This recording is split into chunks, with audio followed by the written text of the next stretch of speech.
Bonjour à toutes et à tous, je suis ravie de vous retrouver aujourd'hui pour cette nouvelle vidéo où on va parler un peu plus de coaching parce que je me suis rendu compte que dans la dernière vidéo, je vous ai parlé que je faisais mes séances de coaching avec 3 personnes, mais à aucun moment sur cette chaîne je ne vous ai expliqué ce qu'était réellement le coaching. Donc j'ai pris la décision de vous en parler aujourd'hui, de vous expliquer ce qu'était le coaching. Et je vais commencer par vous présenter la définition de l'ICF, c'est-à-dire la Fédération internationale de coaching, parce que ça permet de donner un cadre et une légitimité aux personnes qui font du coaching. Parce que le problème avec le coaching, c'est qu'aujourd'hui, vous avez des gens qui sont très très bien formés. Personnellement, j'ai 1 an de formation derrière moi par l'Institut international de coaching de Genève.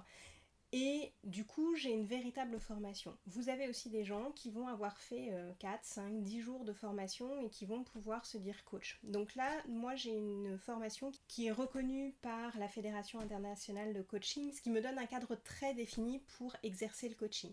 Donc j'ai décidé de commencer par cette définition qui est le cadre avec lequel j'ai été formée.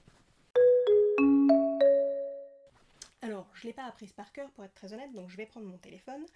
Et donc, l'ICI définit le coaching comme une alliance entre le coach et ses clients dans un processus qui suscite chez eux réflexion et créativité afin de maximiser leur potentiel personnel et professionnel. Pour accompagner l'évolution d'une personne, d'une équipe ou d'une organisation, le coach s'appuie sur l'art de la relation qui permet d'entrer en interaction avec quelqu'un d'une façon telle qu'il réalise les projets qu'il choisit de mettre en œuvre en transformant, si c'est pertinent, ses attitudes et ses comportements. Donc ça, c'est la grande définition. Et un peu plus loin, on nous dit: d'un côté, le client est maître du fond, c'est-à-dire de ses objectifs, de son projet, des sujets qu'il souhaite traiter, des choix et des décisions qu'il posera. De l'autre, le coach est maître du processus, c'est-à-dire de la structure et des moyens à mettre en place pour explorer l'ensemble des enjeux du coaching dans l'inconnu et le complexe. Alors qu'est-ce que ça veut dire tout ça? Maintenant, je vais vous donner un petit peu avec mes mots ce qu'est le coaching et comment je le mets en place avec les personnes que j'accompagne. Donc pour moi, le coaching, c'est vraiment un accompagnement de personne, c'est-à-dire qu'on n'est pas là pour lui donner des conseils, on n'est pas là pour lui dire ce qu'elle a à faire, mais on est bien là pour l'accompagner dans son cheminement. C'est en ça que l'ICF nous dit que ce qu'ils appellent le client, que moi j'appelle le coaché, est maître du fond, c'est-à-dire que les objectifs, les décisions, les choix, les actions à mettre en place, tout ça va venir de la personne que j'accompagne. Je n'ai aucun regard là-dessus. C'est elle qui va pouvoir décider de ce qui est le mieux pour elle. Parce qu'en fait, quand vous prenez une décision, vous êtes la meilleure personne pour la prendre. Aucune autre personne sur cette terre n'a votre vécu, vos valeurs, vos besoins, n'a vos ressentis par rapport aux choses et vous êtes donc la personne la plus apte à trouver les solutions. Vous allez me dire du coup à quoi je sers en tant que coach. En tant que coach, je suis simplement là pour vous donner un cadre sécurisé, un lieu où vous allez pouvoir vous poser et je vais vous aider à cheminer pour trouver justement la meilleure action, la meilleure décision, le meilleur choix pour vous. Parce que souvent on est pris dans le tourbillon de la vie, on n'a pas d'écoute, on ne prend pas le temps de s'écouter soi-même déjà. Et donc le coaching va vous permettre d'atteindre des objectifs de façon beaucoup plus précise et de façon beaucoup plus rapide.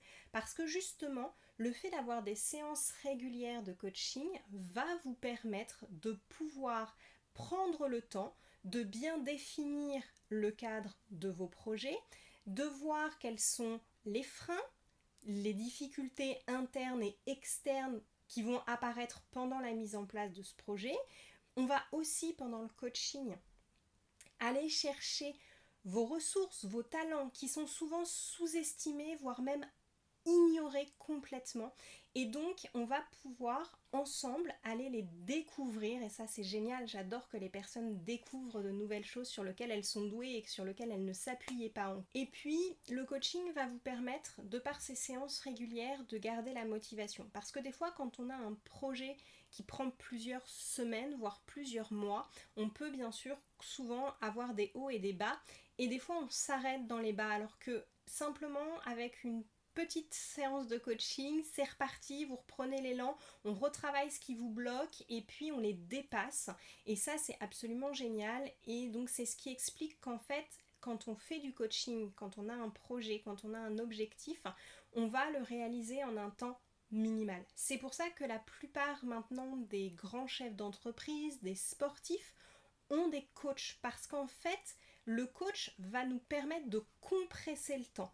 On va du coup vraiment être beaucoup plus efficace et puis quand on a l'impression que notre vie n'est pas hyper alignée avec ce qu'on est, qu'on sait plus trop pourquoi on fait les choses, le coaching va vraiment nous permettre de pouvoir aller chercher en nous ce qui est le plus juste parce que contrairement à un ami, contrairement à un parent, contrairement à si on traite des sujets professionnels, un collègue ou un chef, avec un coach, même s'il y a un lien très fort, il n'y a pas d'affect et le seul objectif quand moi j'accompagne quelqu'un, c'est que la personne trouve la meilleure solution pour elle-même.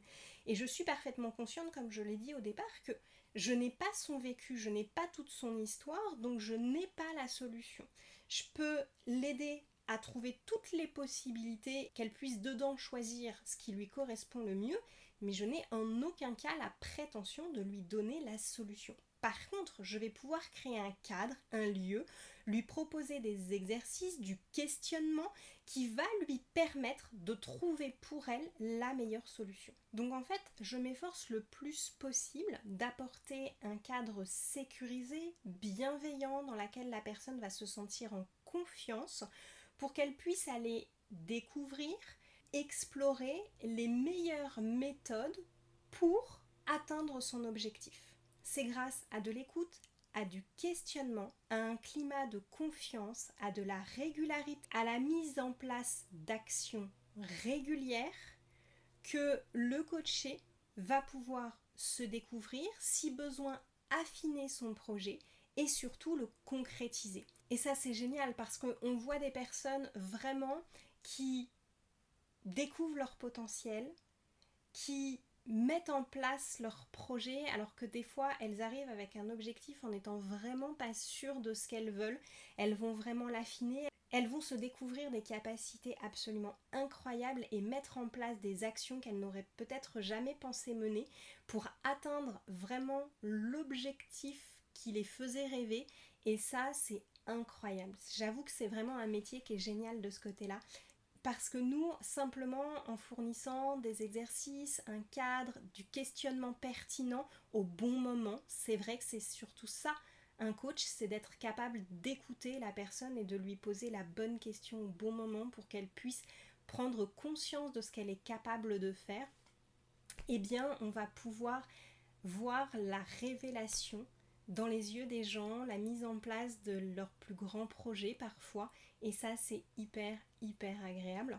Par contre, on nous demande parfois quelle est la différence avec un thérapeute, avec un psychologue. Ce qu'il faut savoir, c'est que le coach travaille sur le présent et le futur. On a vraiment un objectif et un coaching, ça a un début et une fin. C'est-à-dire qu'au début d'un coaching, la personne va me présenter son projet, son objectif, avec mon expérience et avec les informations qu'elle me donne de son projet. On va évaluer le nombre de séances nécessaires pour qu'elle puisse atteindre son projet. Et donc, on a vraiment un début et une fin. Et donc, contrairement à une thérapie, le coaching ne va pas durer pendant des années et des années. C'est-à-dire que le coaching, il y a vraiment un objectif de départ, il y a souvent des sous-objectifs. Des fois, la personne a un problème qui sort un petit peu du cadre et on va quand même pouvoir le traiter.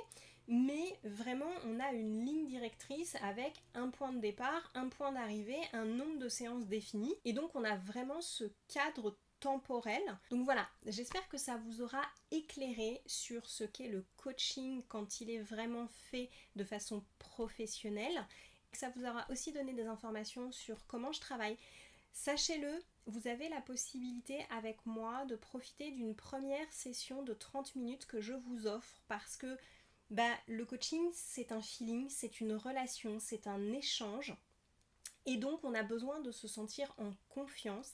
Et donc j'ai décidé de vous offrir cette première demi-heure gratuite pendant laquelle vous venez me présenter votre objectif, votre projet, votre questionnement. Par exemple, la dernière personne que j'ai prise, elle a un problème de confiance en elle. L'objectif n'était pas très très clair quand on a commencé cette séance offerte d'une demi-heure. On l'a affiné pendant la demi-heure de façon à pouvoir commencer directement dans le vif du sujet quand elle aura sa première séance. Ça vous permet de découvrir comment je travaille et puis ça nous permet d'établir justement ensemble le nombre de séances qui d'après moi seraient nécessaires, d'avoir si dans votre budget vous c'est gérable parce que je suis consciente que le coaching c'est un budget et donc il faut trouver le juste équilibre entre ce que je pense nécessaire par rapport à votre objectif et que vous ce soit gérable d'un point de vue financier.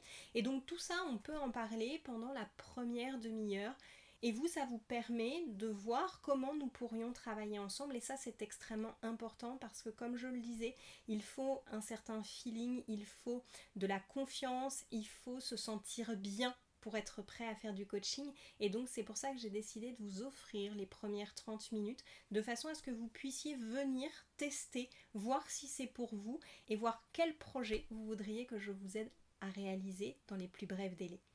Voilà, c'est tout ce que je voulais vous dire aujourd'hui. J'espère vous rencontrer bientôt pendant une première séance de coaching. Si vous avez encore des questions, n'hésitez pas à les mettre dans les commentaires, j'y répondrai avec grand plaisir. Et je vous souhaite une belle soirée ou une belle journée en fonction de l'heure à laquelle vous m'avez écouté. Et je vous dis à très vite dans une prochaine vidéo. Au revoir!